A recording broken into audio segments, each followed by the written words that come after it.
সুপ্রিয় শিক্ষার্থীবৃন্দ, পবিত্র ঈদুল ফিতরের পরে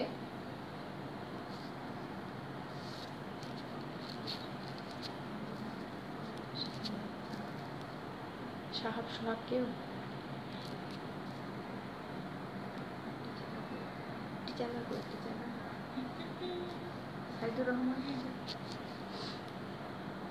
আবরার আহমেদ,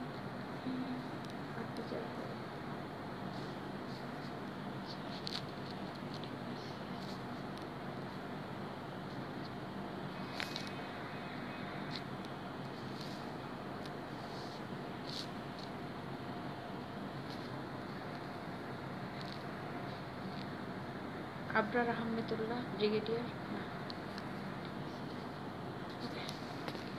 সুপ্রিয় শিক্ষার্থীবৃন্দ, পবিত্র ঈদুল ফিতরের পরে আবার আমি তোমাদের ক্লাস নিতে এসেছি, তাই সবাইকে প্রথমে ঈদের শুভেচ্ছা জানিয়ে শুরু করছি। এরপরও সবাইকে জানাচ্ছি আসসালামু আলাইকুম। আমি রমজান মাসে যে ক্লাসটি নিয়েছিলাম তোমাদের প্রথম বর্ষ অনার্সের, সেখানে প্রথমে আমার ছিল কোর্স নাম ছিল সাইকোলজি এবং এর কোড ছিল 213005 এবং সেদিন আমি তোমাদের সাইকোলজির সূচনা, ইন্ট্রোডাকশন, অ্যালগার মরফোলজি এবং তার কিছু ইম্পর্টেন্স পড়িয়েছিলাম। প্রথম ক্লাসে অ্যালগার মরফোলজি পুরোটা পড়া সম্ভব হয়নি। আজকে আমরা অ্যালগার মরফোলজির বাকি অংশটুকু আবার পড়ব এবং সেই সাথে নতুন কিছু জিনিস আবার পড়ব। আচ্ছা, তো এখন আমরা অ্যালগার মরফোলজির সামনের দিকে আবার অগ্রসর হব। যতটুকু পড়েছিলাম তারপরে এখন আমরা আরো সামনে অগ্রসর হব। সেদিন আমরা এককোষী, বহুকোষী, ফ্লাজেলা যুক্ত, ফ্লাজেলা বিহীন, ফিলামেন্টাস, তারপরে ট্রু ব্রাঞ্চ এগুলো পড়েছিলাম। তো আজকে আমরা দেখব পামেলয়েড কলোনি বলে একটা স্ট্রাকচার হয়, সেই জিনিসটা কি। কিছু কিছু এককোষী শৈবাল আছে যারা কোষ বিভাজন করে এবং কোষ বিভাজন করে নিজেকে কিছু আবরণ দিয়ে আবৃত করে এবং তাদের যে ফ্লাজেলা থাকে সেই ফ্লাজেলাটা ফেলে দেয় এবং তারা সেই আবরণের ভিতর আবৃত হয়ে এরকম পামেলা দশার সৃষ্টি করে। তো এই শৈবালগুলো সাধারণত এককোষী, কিন্তু তারা বিভাজন করে এরকম একটি মিউসিলেজের আবরণের মধ্যে আবৃত অবস্থায় থাকে এবং এরকম আবরণের মধ্যে থেকে তারা একটা কলোনি তৈরি করে। এই অবস্থায় এটাকে আমরা বলি পামেলয়েড কলোনি। এই কলোনির মধ্যে এইভাবে তারা আবদ্ধ অবস্থায় থাকে। উদাহরণ হিসেবে আমরা এখানে বলতে পারি ক্ল্যামাইডোমোনাস এবং পামেলা। তো এই ধরনের শৈবাল সাধারণত তোমার দেখা যায় সায়ানোফাইসিতে, ক্লোরোফাইসিতে, এই ধরনের শৈবাল দেখা যায়। এছাড়াও আরেকটা মরফোলজির মধ্যে আছে তোমার ডেনড্রয়েড কলোনি। ডেনড্রয়েড কলোনিটা কি? এই যে আমি এখানে যে শৈবালগুলো এঁকেছি এরা প্রত্যেকেই এক একটি ইউনিসেলুলার শৈবাল, কিন্তু তারা এই যে এক একটি মিউসিলেজের আবরণ দিয়ে তারা এক একটা কঙ্কালের মতো তৈরি করে, এরকম স্কেলিটনের মতো আবদ্ধ হয়ে এক একটা কঙ্কালের মতো তৈরি করে এরকম একটা ক্যাকটাস আকৃতির গঠন তৈরি করেছে। তো এই যে ক্যাকটাস আকৃতির গঠন তৈরি করে এক একটা সিঙ্গেল সেল শৈবাল, তখন তাকে বলা হয় ডেনড্রয়েড কলোনি। এবং এর উদাহরণ হিসাবে আমি এখানে দিয়েছি ফ্লোরেনজিয়াম। উদাহরণ হিসাবে এখানে দেয়া আছে ফ্লোরেনজিয়াম। এখন আরো কিছু শৈবাল আছে যেগুলো আমি তোমাদের মরফোলজিতে আজকে দেখাতে চাই।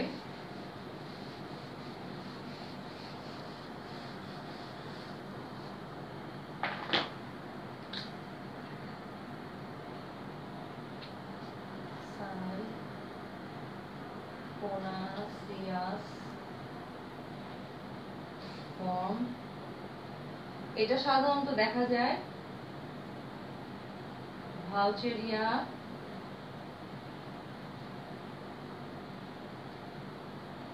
বট্রাইডিয়াম, এই ধরনের শৈবালে।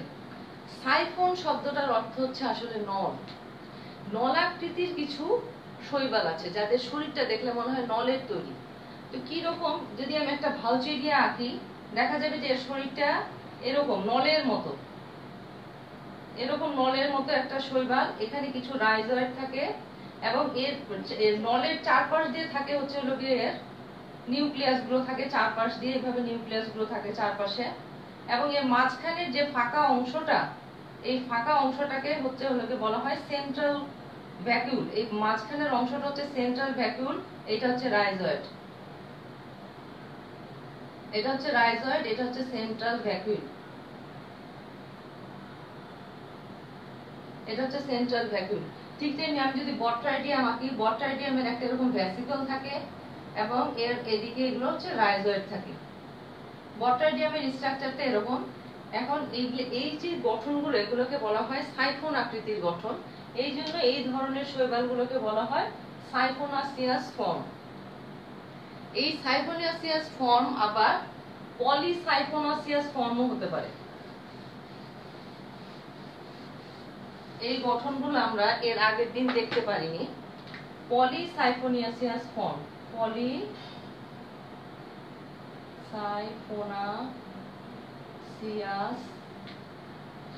ফর্ম। এই ক্ষেত্রে কি হয়, অনেকগুলো সাইফন বা নলের সমন্বয়ে, পলি শব্দের অর্থ হচ্ছে বহু, এই পলি কথাটার অর্থ হচ্ছে বহু। যখন অনেকগুলো নলের সমন্বয়ে এর দেহটা তৈরি হবে তখন তাকে বলা হয় পলিসাইফন। তো পলিসাইফনের নামের সাথে একটা সুন্দর শৈবাল আছে তোমাদের, যেটার নাম হচ্ছে পলিসাইফোনিয়া। পলিসাইফোনিয়া,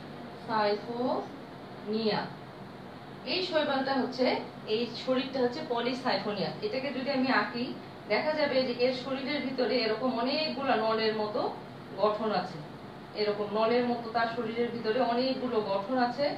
এইভাবে অনেকগুলো নলাকৃতির গঠনের মাধ্যমে তার শরীরটা তৈরি, অনেকগুলো নলের মতো তার গঠন থাকে এবং এইভাবে তার একটা শীর্ষ থাকে। এইভাবে তার অনেকগুলো নলের মাধ্যমে তার শরীরটা গঠিত হয়। এইভাবে এইভাবে তৈরি হয় পলিসাইফোনিয়াস ফর্ম। এই তোমরা মনে রাখবে, যেহেতু এটা লাইভ ক্লাস, তোমরা এই ক্লাসগুলো পরেও আবার দেখে এই জিনিসগুলা মনে রাখতে পারবে। এখন আসো আরো কি কি ধরনের শৈবাল পাওয়া যায়। যেমন এর আগে আমরা ট্রু ব্রাঞ্চ সম্বন্ধে পড়েছি, আজকে বলবো what is false branch. False branch একটা খুবই গুরুত্বপূর্ণ শৈবাল হচ্ছে টলিপোথ্রিক্স। টলিপোথ্রিক্স হচ্ছে একটা খুবই গুরুত্বপূর্ণ শৈবাল। কেন গুরুত্বপূর্ণ? কারণ এর হেটারোসিস্ট আছে এবং এখান দিয়ে নাইট্রোজেন ফিক্স করতে পারে। এই শৈবালটা নাইট্রোজেন ফিক্স করতে পারে। এই টলিপোথ্রির শরীরের মধ্যে যদি আমি এটাকে আঁকি, দেখা যাবে এটার শরীরের ভিতরে এই ধরনের যে কোষগুলো থাকে, এই কোষগুলোর মধ্যে হেটারোসিস্ট থাকে। এই কোষগুলোর মধ্যে অনেক সময় বিভাজন হয়ে এখান থেকে এক ধরনের ব্রাঞ্চিং এর সৃষ্টি হয়, বিভাজন হয়ে হয়ে এখান থেকে এক ধরনের ব্রাঞ্চিং এর সৃষ্টি হয়। আসলে কিন্তু এটা তার সত্যিকার ব্রাঞ্চিং না, এক ধরনের আর্টিফিশিয়াল ব্রাঞ্চিং এর মতো মনে হয়। এই ধরনের শৈবালগুলোকে বলা হয় যেটা ফলস ব্রাঞ্চ সৃষ্টি করেছে, এগুলোকে বলা হয় ফলস ব্রাঞ্চ। আরো কিছু শৈবাল আছে যারা পর্ব এবং পর্ব মধ্য সৃষ্টি করে। যেমন আমি যদি বলি পর্ব এবং পর্ব মধ্য, নোড এন্ড ইন্টারনোড। ইন্টারনোড, এই দুইটা জিনিসের সমন্বয়ে তৈরি কিছু কিছু শৈবাল আছে যারা পর্ব এবং পর্ব মধ্য সৃষ্টি করে। তো সেই শৈবালটা কিরকম, এর উদাহরণ হিসাবে আমি এখানে দিতে পারি কারা। যারা পর্ব এবং পর্ব মধ্য সৃষ্টি করে, এই ধরনের কিছু শৈবালকে আমি যদি আঁকি, দেখা যায় যে এই ধরনের শৈবালগুলো আসলে কিরকম।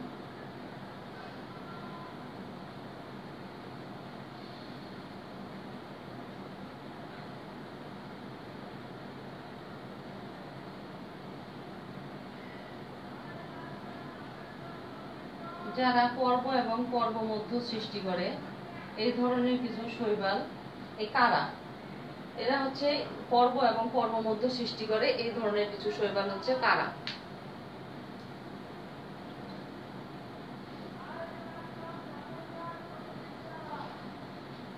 এর আগের ক্লাসে আমি তোমাদের একটা জিনিস বলেছিলাম যে কিছু কিছু শৈবাল আছে অত্যন্ত ক্ষুদ্র এককোষী, আবার কিছু শৈবাল আছে অনেক বড় বৃহৎ আকৃতির শৈবাল, তারা অনেক বড় আকৃতির, প্রায় 700 ফিট পর্যন্ত হতে পারে।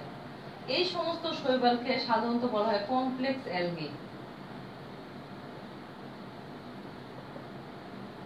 এই সমস্ত শৈবালকে বলা হয় কমপ্লেক্স অ্যালগি। এই কমপ্লেক্স অ্যালগিগুলোর মধ্যে আছে সার্গাসাম, ফিউকাস, ম্যাক্রোসিস্টিস ইত্যাদি।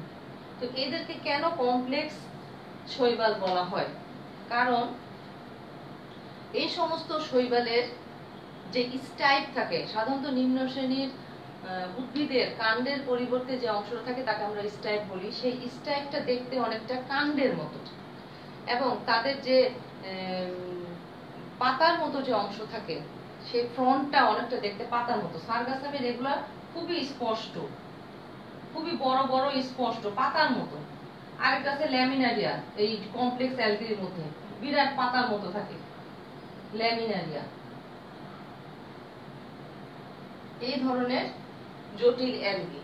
তাহলে আমি যদি একটু তোমাদের বলি আজকে কি কি দেখালাম। আজকে তোমাদের পামেলয়েড কলোনি দেখালাম, ডেনড্রয়েড কলোনি দেখালাম, ফলস ব্রাঞ্চিং দেখালাম, নোড এবং ইন্টারনোড দেখালাম, কমপ্লেক্স অ্যালগি কি সেটা সম্বন্ধে বললাম। তো মরফোলজি সম্পর্কে তোমাদের মোটামুটি অনেক কিছুই দুইটা ক্লাসে আমি বলার চেষ্টা করেছি এবং বললাম। তো এখন আমার মনে হয় তোমাদের যদি আমি শৈবালের শ্রেণীগুলো পড়াতে চাই, তাহলে গুরুত্বপূর্ণ আরেকটা জিনিস পড়ানো দরকার, সেটা হচ্ছে অ্যালগাল রিপ্রোডাকশন। অ্যালগাল রিপ্রোডাকশন খুবই গুরুত্বপূর্ণ একটা টপিক।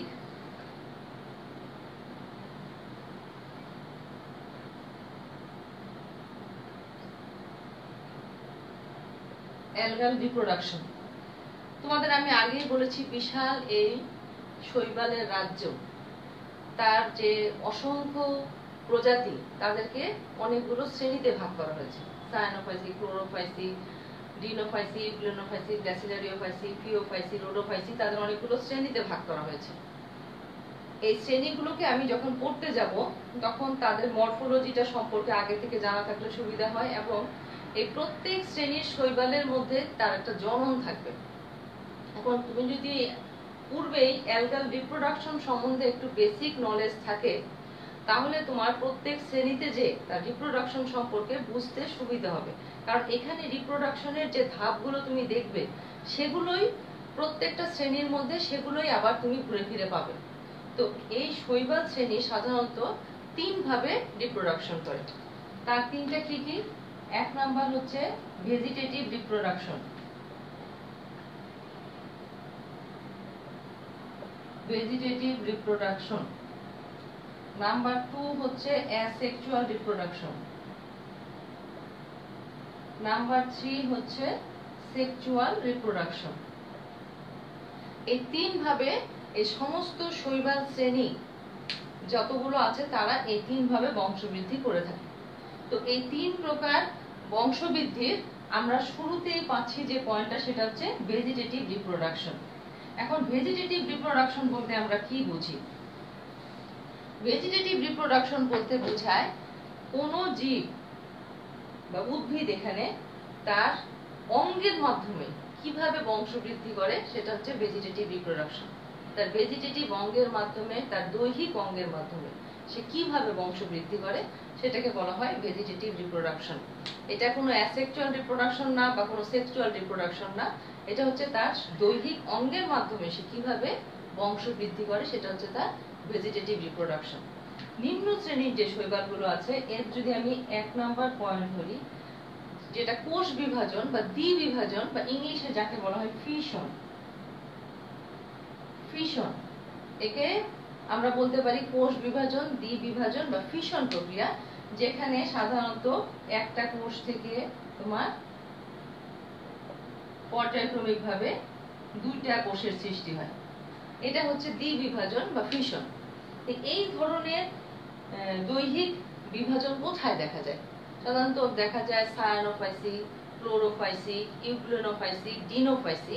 এই যে নিম্ন শ্রেণীর যে শৈবালগুলা, এগুলোর মধ্যে সাধারণত এই যে ফিশন, এই প্রক্রিয়ায় তারা বংশবৃদ্ধি করে থাকে। তো তোমরা এটা একটু লিখে নিতে পারো। এখানে নিম্ন শ্রেণীর কিছু আমি দিয়ে দিচ্ছি, সায়ানোফাইসি,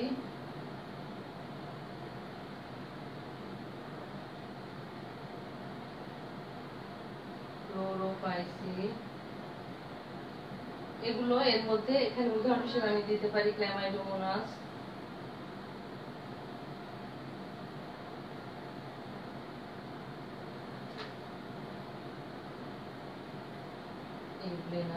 এই সমস্ত শৈবাল এইভাবে বংশবৃদ্ধি করে থাকে।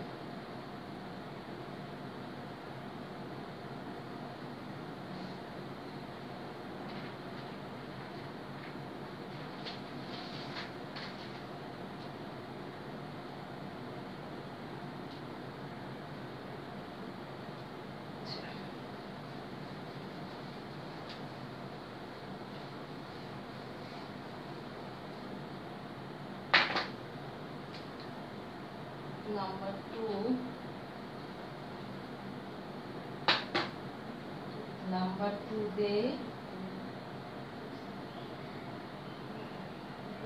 ফ্র্যাগমেন্টেশন বা খণ্ডায়ন কোনো আঘাতের কারণে বা স্বাভাবিকভাবে যে সমস্ত শৈবালের দেহ ফিলামেন্ট আকৃতির, তাদের যদি ফিলামেন্টটা আঘাত পেয়ে ছিঁড়ে যায়, ভেঙে যায়, বা স্বাভাবিকভাবেই সে নিজে নিজেই তার এই ফিলামেন্টের খণ্ড তৈরি করে সে যদি বংশ বৃদ্ধি করে, বা এই অংশটা যদি ছিঁড়ে যায়, এটুকু অংশ যদি পৃথক হয়ে যায়, এই ফিলামেন্ট থেকে আবার নতুন করে যখন শৈবাল তৈরি হবে তখন তাকে বলা হয় ফ্র্যাগমেন্টেশন। এটা সাধারণত দেখা যায় ফিলামেন্টাস যে সমস্ত শৈবাল আছে, যেমন স্পাইরোগাইরা, উডোগোনিয়াম,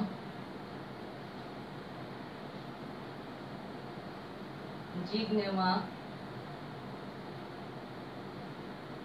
এই ধরনের শৈবালে এই ধরনের বংশবৃদ্ধি দেখা যায়, যেখানে খণ্ডায়নের মাধ্যমে তারা তাদের ফিলামেন্টটাকে বৃদ্ধি করে। নিম্ন শ্রেণীর শৈবালগুলোতে এই ধরনের বংশবৃদ্ধি দেখা যায়। ফ্র্যাগমেন্টেশনের মাধ্যমে তারা কিভাবে বংশবৃদ্ধি করে থাকে। এছাড়াও কিছু কিছু শৈবাল আছে যাদের পার্শ্বীয় শাখার মতো থাকে, পার্শ্বীয় বা অস্থানিক শাখার মতো থাকে। যেমন আমি একটু আগে দেখিয়েছিলাম কারা নোড এবং ইন্টারনোড বলে কিছু অংশ থাকে, নোড থাকে এবং ইন্টারনোড থাকে। একটু আগে তোমাদের আগে আমি সেই ছবিটা এঁকে দিয়েছি। তো সেইটাকে আমি যদি পার্শ্বীয় শাখা বলি, যেমন ল্যাটারাল ব্রাঞ্চ যদি সেটাকে বলি, বা অস্থানিক শাখা যদি বলি, অস্থানিক শাখা অ্যাডভেন্টেটিয়াস ব্রাঞ্চ, তাহলে আমি কি বললাম? পার্শ্বীয় অথবা অস্থানিক শাখা। এই জিনিসটা কোথায় থাকে? কারাতে থাকে। যেটা আমি একটু আগে তোমাদের, এর নিচে কিন্তু রাইজয়েড থাকে। কারার শরীরটাকে যদি আমি এরকম ভাগ করি, এরকম এরকম করে ভাগ করা যায়,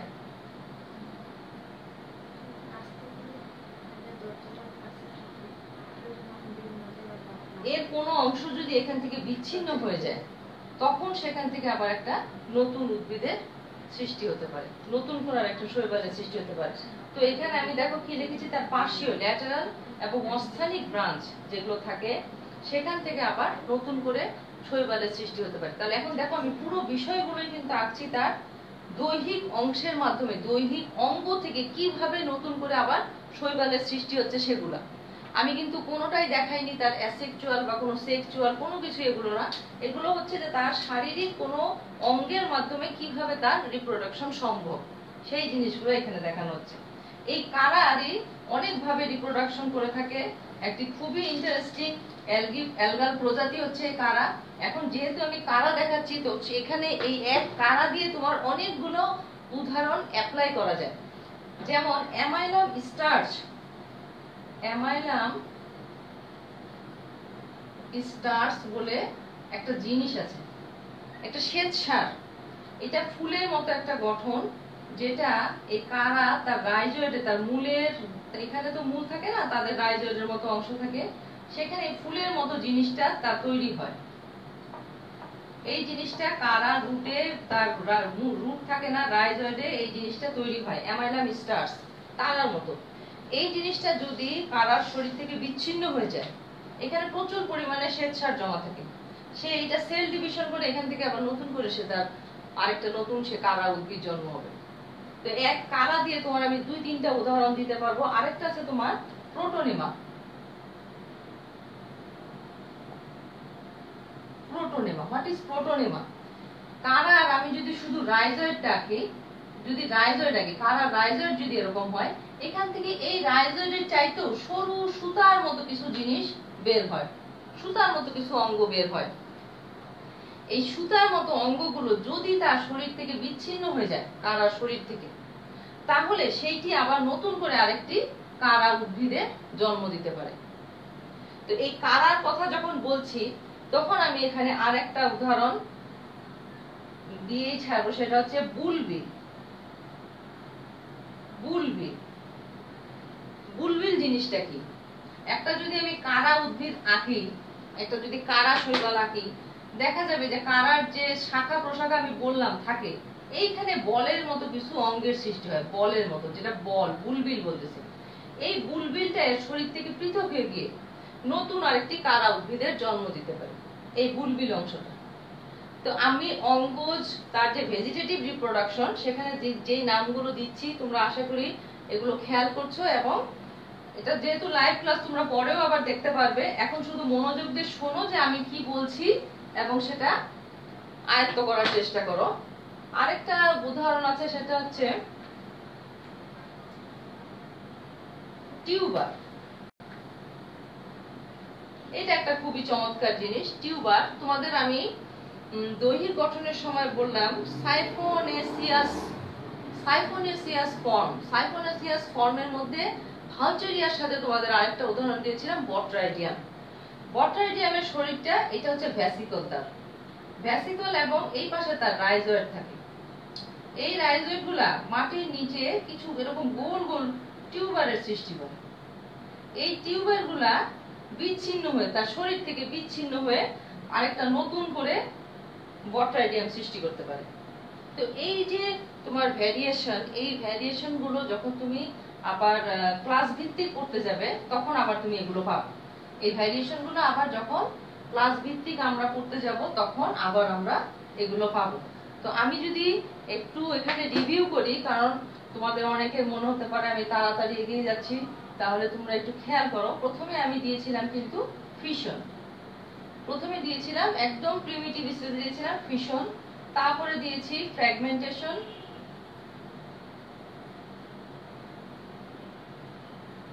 তারপরে দিয়েছিলাম maybe lateral and adventitious branch, কারার সাথে সম্পর্কযুক্ত। তারপরে দিয়েছিলাম বুলবিল, প্রোটোনেমা,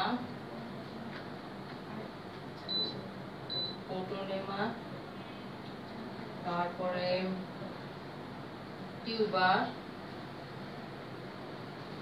এগুলো দিয়েছিলাম। আরেকটা জিনিস আছে, বাড, শুধু বাড। এখানে খুবই সরল প্রকৃতির একটি শৈবাল বাড তৈরি করতে পারে, যেটাকে প্রোটোসাইফন নাম, প্রোটোসাইফন। এই শৈবালটির নাম হচ্ছে প্রোটোসাইফন।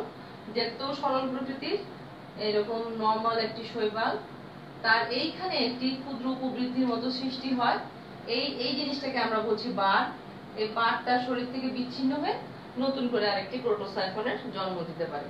তো এই জিনিসগুলা একটু জানা থাকলে তুমি পরবর্তীতে যখন ক্লাস ভিত্তিক এগুলো পড়বে, তখন তোমার পড়তে জানতে সুবিধা হবে। এখন আসো আমরা একটু এই প্রিমিটিভ থেকে ধীরে ধীরে একটু এগিয়ে যাই। 2 নাম্বার আমাদের ছিল অ্যাসেক্সুয়াল রিপ্রোডাকশন।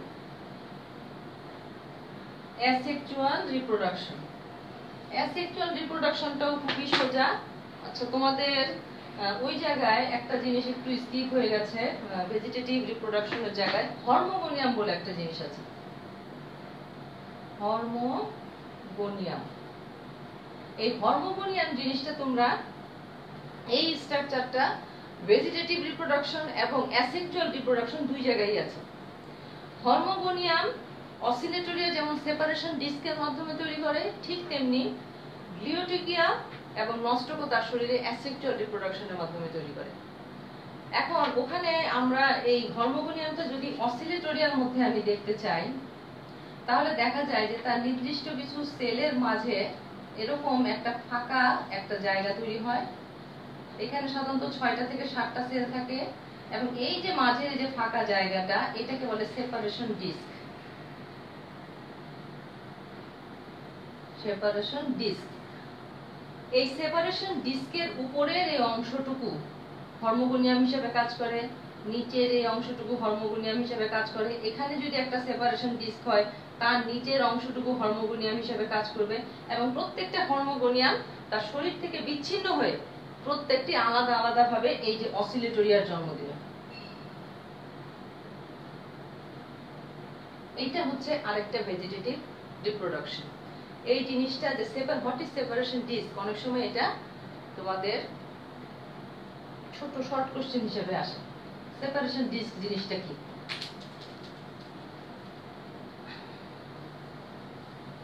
তো আমরা এখন যাচ্ছি অ্যাসেক্সুয়াল রিপ্রোডাকশন। অ্যাসেক্সুয়াল রিপ্রোডাকশন,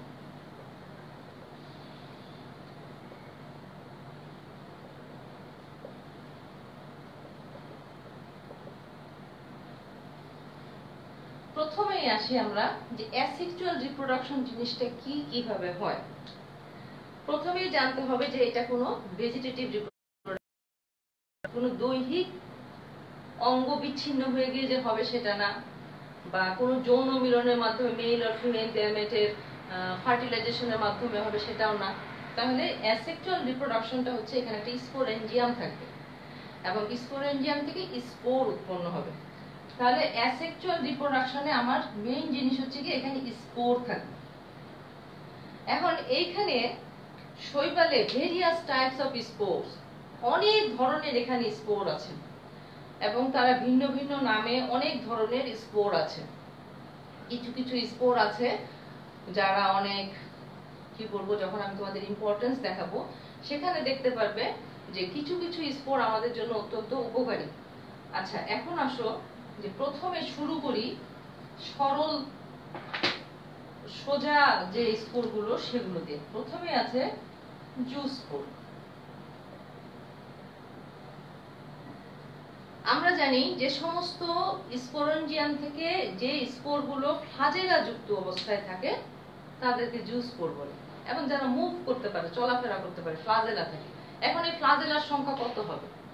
দুটি চারটি থেকে শুরু করে অসংখ্য পর্যন্ত হতে পারে। এই ফ্লাজেলার সংখ্যা 2টি 4টি থেকে অসংখ্য পর্যন্ত হতে পারে। এখন আমি যদি এর কয়েকটি ছবি আঁকি, যে 2টি ফ্লাজেলা আছে এমন একটা জুস্পোর থাকতে পারে ক্ল্যাডোফোরাতে, 4টি ফ্লাজেলা আছে এমন হচ্ছে গিয়ে জিমনেমা, অসংখ্য ফ্লাজেলা ওডোগোনিয়াম, আবার আছে অসংখ্য ফ্লাজেলা থাকবে চতুর্দিকে, এবং ভিতরের নিউক্লিয়াস গুলাও এরকম অনেকগুলো থাকে। এরকম একটি স্পোর হচ্ছে ভালচেরিয়া।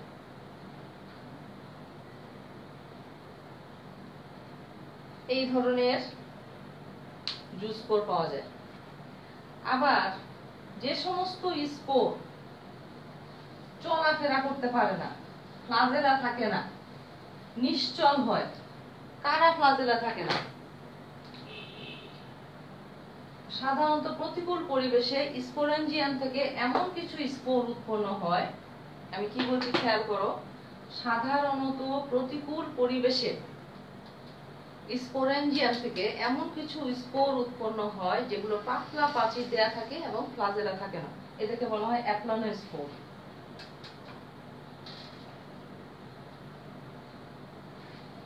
অ্যাপ্লানোস্পোর, যেমন আমি যদি একটা অ্যাপ্লানোস্পোরের গঠন আঁকি, একটা ফিলামেন্টের মধ্যে এইভাবে তার স্পোরেঞ্জিয়াম গুলো থাকবে এবং এইখানে তার স্পোর গুলো উৎপন্ন হবে। এই ধরনের গঠন সাধারণত দেখা যায় মাইক্রোস্পোরার মধ্যে। মাইক্রোস্পোরার মধ্যে এই ধরনের দেখা যায় অ্যাপ্লানোস্পোর। অ্যাপ্লানোস্পোর মাইক্রোস্পোরা নামক যে শৈবাল, তার মধ্যে এই ধরনের স্পোরেঞ্জিয়াম হয় এবং সেখানে এই ধরনের অ্যাপ্লানোস্পোর উৎপন্ন হয়ে সেটা এইভাবে থাকে। আবার কিছু কিছু যেহেতু কিছু কিছু শৈবাল আছে যারা মাতৃ উদ্ভিদের আকৃতি সম্পন্ন, মাতৃ উদ্ভিদ যেরকম সেই আকৃতি সম্পন্ন স্পোর উৎপন্ন করে, যেমন অটোস্পোর। তোমাদের মনে আছে কিনা এই উদাহরণগুলো দিয়েছিলাম, ক্লোরেলা, তারপরে ক্লোরোকক্কাস,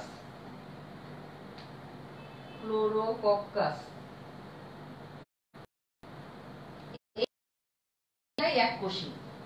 এই শৈবালগুলোর ভিতরে, এই কোষের ভিতরে এদের মাতৃ শৈবালের আকৃতি সম্পন্ন স্পোর উৎপন্ন হয় এবং পরিবেশে বের হয়ে আসে। এদেরকে বলা হয় অটোস্পোর, অটোস্পোর বলা হয় এদেরকে। আবার কিছু কিছু শৈবাল আছে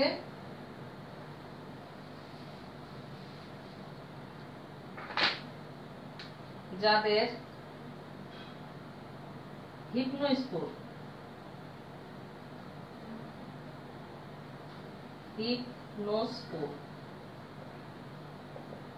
হিপনোস্পোরটা সাধারণত দেখা যায় ভাউচেরিয়াতে।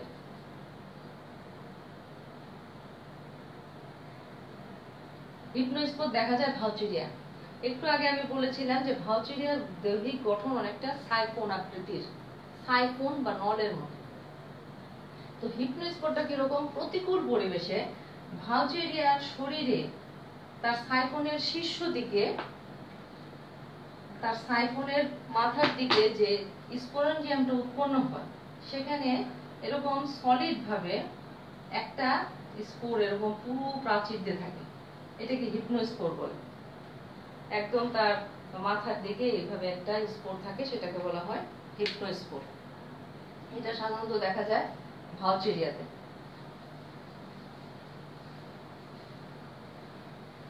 এরপরে আসো মোনোস্পোর বলে কিছু স্পোর থাকে। মোনোস্পোর,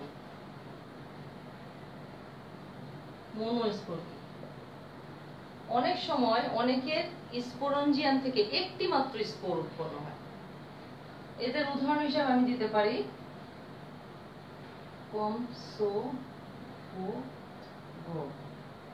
এই শৈবালটা। এই শৈবালের স্পোরেঞ্জিয়াম থেকে মাত্র একটা, সম্পূর্ণ স্পোরেঞ্জিয়াম থেকে মাত্র একটা স্পোর উৎপন্ন হয়, এটাকে বলা হয় মোনোস্পোর। আবার আছে টেট্রাস্পোর, এটা খুবই মজার। টেট্রাস্পোর, হোয়াট ইজ টেট্রাস্পোর? টেট্রাস্পোর, টেট্রাস্পোর সাধারণত দেখা যায় পলিসাইফোনিয়াতে। টেট্রাস্পোর জিনিসটা কি? পলিসাইফোনিয়ার ডিপ্লয়েড স্পোরোফাইটের মধ্যে যদি মিওসিস হয়, তখন সেখানে চারটি হ্যাপ্লয়েড বা চারটি টেট্রা স্পোর উৎপন্ন হয়, যেগুলা হ্যাপ্লয়েড। এই স্পোরগুলা থেকে হ্যাপ্লয়েড গ্যামেটোফাইট উৎপন্ন হয়। আমি আবার বলছি, খেয়াল করো। পলিসাইফোনিয়ার ডিপ্লয়েড স্পোরোফাইটিক উদ্ভিদের মধ্যে মিওসিস হয়। মিওসিস হয়ে চারটি হ্যাপ্লয়েড টেট্রা স্পোর উৎপন্ন হয় এবং প্রত্যেকটি স্পোর এক একটি করে হ্যাপ্লয়েড গ্যামেটোফাইট উৎপন্ন করে। এই হচ্ছে টেট্রা স্পোর। এরপর আসো এন্ডোস্পোর।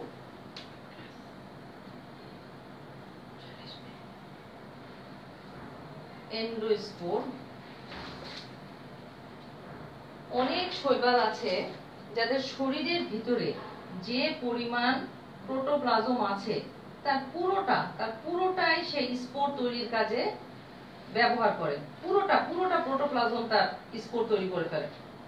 তখন তাদেরকে বলা হয় এন্ডোস্পোর। যেমন ডার্মোকার্পা, এই শৈবালের পুরোটা শরীরের তার যে প্রোটোপ্লাজম আছে সবটাই সে স্পোর তৈরির কাজে ব্যবহার করে, এটাকে বলা হয় এন্ডোস্পোর।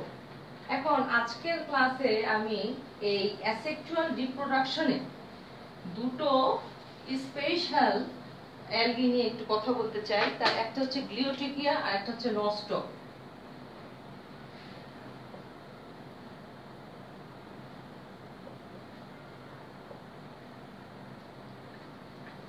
এই দুটোতেই একাইনেটি আছে, একাইনেট, হেটারোসিস্ট এবং হর্মোগোনিয়াম।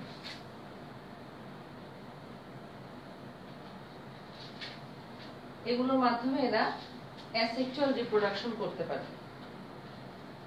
এখন গ্লিওট্রিকিয়া হচ্ছে দেখতে এরকম, তার শীর্ষে একটা হেটারোসিস থাকে এবং পিছনে একটা বেলন আকৃতির কোষ থাকে, তার পিছনের কোষগুলা এরকম, এবং এখানে একটা শীথের মতো জিনিস থাকে এপাশে। এটা হচ্ছে তার হেটারোসিস, এটা হচ্ছে গ্লিওট্রিকিয়ার পিকচার। এখানে হচ্ছে এটা হেটারোসিস, তার এটা বেলন আকৃতির যে কোষটা এটা হচ্ছে তার একাইনেট, এবং এখানে হচ্ছে এগুলো তার স্বাভাবিক যে ট্রাইকোমেটাস সেল সেগুলো। এখন এই কোষটাতে প্রচুর পরিমাণে খাদ্য জমা করা থাকে গ্লিওট্রিকিয়ার, এবং এটা তার শরীর থেকে বিচ্ছিন্ন হয়ে গেলে এখান থেকে সে নতুন করে আবার নতুন গ্লিওট্রিকিয়ার জন্ম হতে পারে। আবার নষ্টক আমরা জানি কলোনি তৈরি করে, পুতির মালার মতো এইভাবে সে কলোনি তৈরি করে, এবং নষ্টকের যে হেটারোসিস সেগুলো এইভাবে থাকে।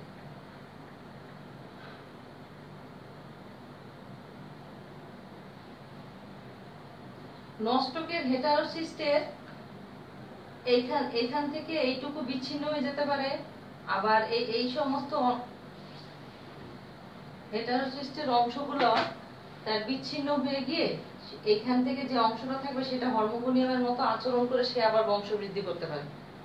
এইভাবে এগুলো বংশবৃদ্ধি করতে পারে। এই যে এখান থেকে হেটারোসিসটা বিচ্ছিন্ন হয়ে যেতে পারে, সেটা এইভাবে তা আলাদা হয়ে গিয়ে বংশবৃদ্ধি করতে পারে, এবং এদের হেটারোসিস্টগুলা নাইট্রোজেন ফিক্স করতে পারে।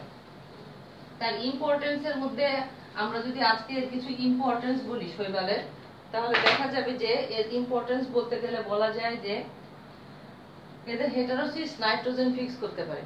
হেটারোসিস্টে সাধারণত নাইট্রোজিনেজ এনজাইম থাকে।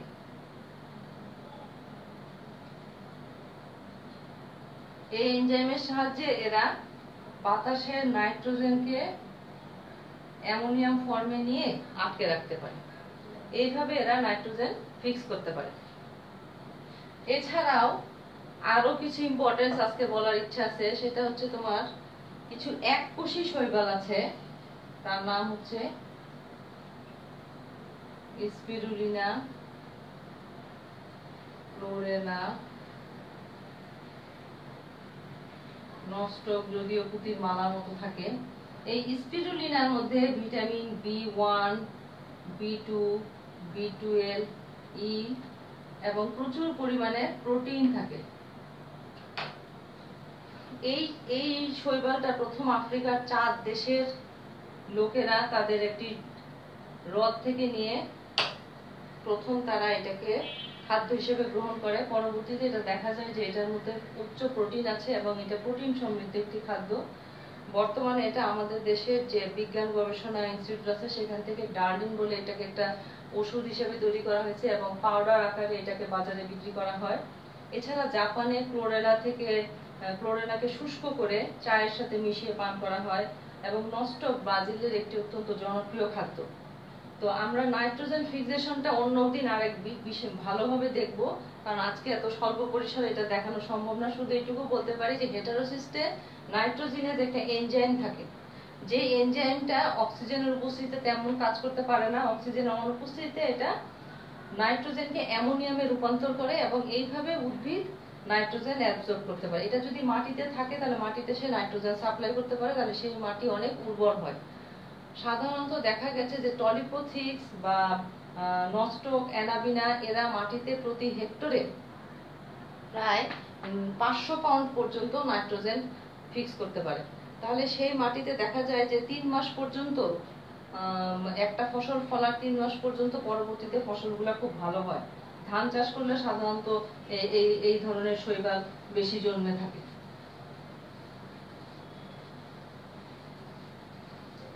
তো আজকে আমরা অ্যালগাল রিপ্রোডাকশনের ভেজিটেটিভ রিপ্রোডাকশন এবং অ্যাসেক্সুয়াল রিপ্রোডাকশন দেখলাম। এরপরে আমরা দেখব সেক্সুয়াল রিপ্রোডাকশন। তো আজকে এতটুকুই থাক। তো আশা করি সবাই ভালো থাকবে, সুস্থ থাকবে এবং নিজের প্রতি খেয়াল রাখবে। আমার প্রতিও দোয়া রাখবে যাতে আমরা ভবিষ্যতে আবার ক্লাস করতে পারি।